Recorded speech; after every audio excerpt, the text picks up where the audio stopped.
Yakut geldir, mercan geldir, merhemlerden ettimin dağdatlarım.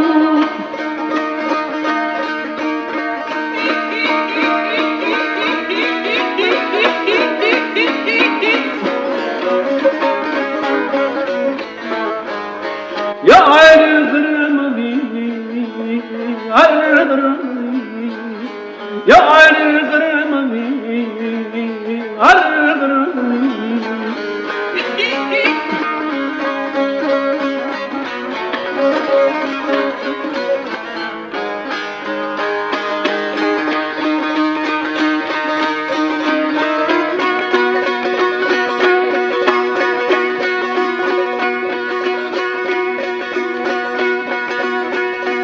Ah yare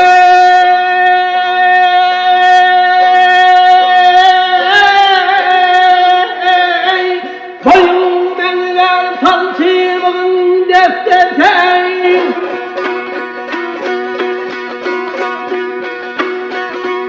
aman aman defteri ağlın nerede arıman yar kıskenti.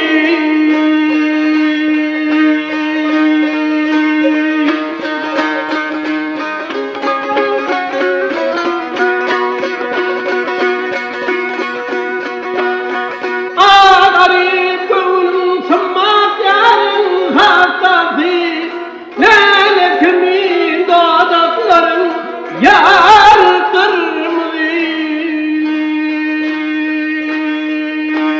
ney?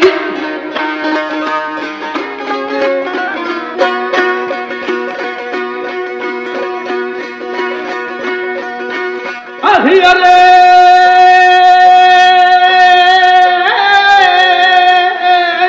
ey Ferizat yarın tarıgamdan.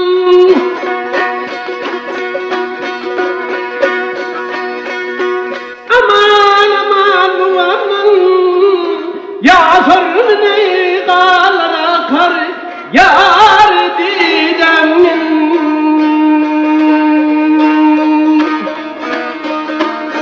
Ay ısrarını yatamışlar sinamına, yarımı koydu bu dağları.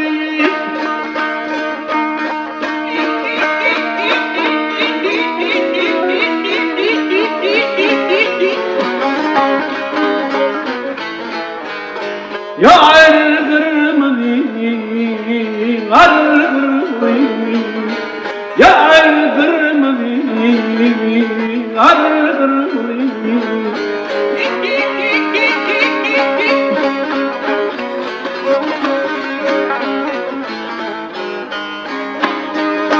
Ey lale kimin dağdatların kırmızı, bağın